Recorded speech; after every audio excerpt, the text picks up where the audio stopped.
Light के लिए नहीं।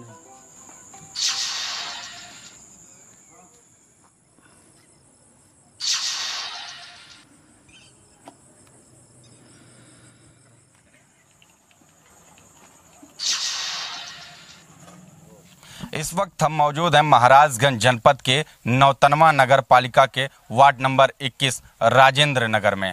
आपको बता दें, इस वार्ड में कुछ जगहों पर बिजली ना होने से लोगों को काफ़ी दिक्कत का सामना करना पड़ता। अगर बात की जाए उजालों में, तो दिन में लोग बागीचे में नज़र आते हैं, क्योंकि लाइट ना होने की वजह से लोगों को काफ़ी दिक्कत का सामना करना पड़ता। अगर बच्चों की बात की जाए तो बच्चों को पढ़ाई में काफ़ी दिक्कत होती है, जिसको लेकर यहाँ पे जो तमाम लोग हैं, वार्ड अध्यक्ष हैं, सारे लोग जनप्रतिनिधि से लेकर तमाम अधिकारियों के पास चक्कर तो लगाते हैं, लेकिन उनको वापस निराश होकर आना ही पड़ता है।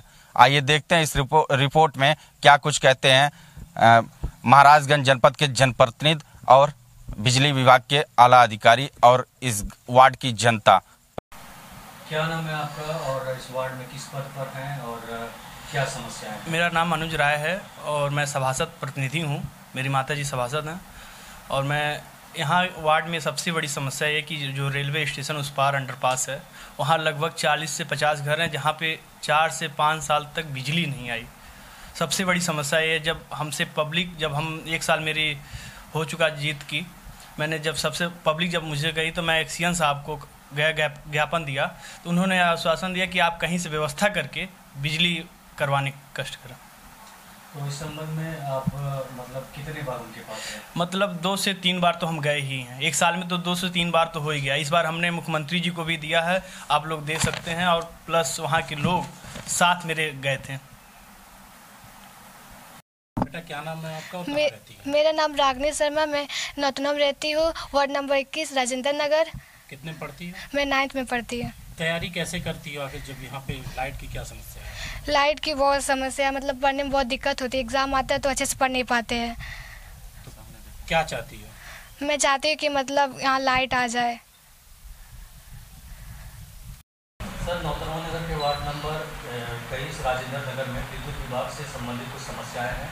इसमें एक्सीएन साहब जो है आप लोग की तरफ इशारा कर रहे हैं कि जब आपके द्वारा मदद मिलेगा तभी कुछ संभव है। इस संबंध में क्या कुछ कहना चाहिए? इस विषय में हमारे संज्ञान में आज लाया गया है और मेरे संज्ञान में जैसे ही आया, मैंने बिजली विभाग के एक्सीएन से बात किया है और उन्होंने इस समस्या के बारे में बताया है और कल ही उन्होंने कहा है कि विभागीय इंजीनियरों को भेज के उसका क्या एस्टीमेट है, कैसे वो संभव हो सकता है, इसके बारे में वो बताएंगे। और निश्चित तौर पे मैंने उनसे कहा है कि उसको मंगा लें और जो भी संभव मदद होगी, चाहे वो हमारे निधि से होने लायक हो या उसको माननीय मंत्री जी से, ऊर्जा मंत्री से कहना पड़े, ये करके हम इसको कराने का प्रयास करेंगे।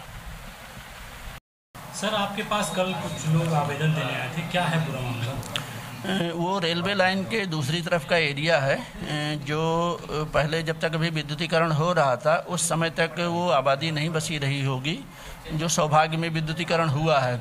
तो कुछ घर जो लोगों ने बाद में बना लिए हैं, उनमें उनकी तरफ जो है विद्युत लाइनें नहीं हैं, उससे संबंधित उन्होंने ज्ञापन दिया है। और उनको मैंने बताया था कि चूँकि नए एरिया में विद्युतीकरण कराने की हमारे पास कोई योजना नहीं है, या तो कोई योजना आएगी तब हो पाएगा, या किसी निधि से इनका पैसा मिल जाए, वहाँ का हम सर्वे करा देंगे। और विद्युतीकरण कराने के लिए वहाँ जो पोल, खंभे, तार, जो चीज़ें लगेंगी, उनका पैसा किसी मत से दिलाना होगा, तब वो कार्य हो पाएगा विद्युतीकरण करने का। सर, योजना की बात कर रहे हैं तो प्रधानमंत्री उज्ज्वला योजना के अंतर्गत जहाँ पे बिजली नहीं, वहाँ बिजली पहुँचाने के लिए सरकार ने आदेश दिया था। नहीं, आदेश तो दिया था, लेकिन वो कार्य आज से 3 साल पहले बंद हो गया है। उस समय तक वो बस्ती नहीं रही होगी, सर्वे में नहीं लिया गया, इसलिए उधर लाइन नहीं बनी हुई है।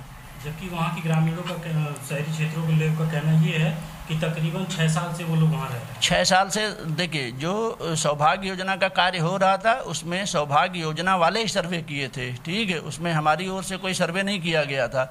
और जहाँ पर भी उनको 10 घर या इससे ज़्यादा की आबादी पाई गई थी, वहाँ पे उन्होंने विद्युतीकरण करने का तंत्र बना दिया था। अब नेचुरल है कि वहाँ पे उनके क्राइटेरिया में नहीं रहा होगा, इसलिए उन्होंने उस समय विद्युतीकरण में उसको नहीं लिया था। वहाँ पर भी मौके पर देखने पर दिख रहा है कि कोई बिजली की लाइन विद्युतीकरण के लिए नहीं बनी हुई है।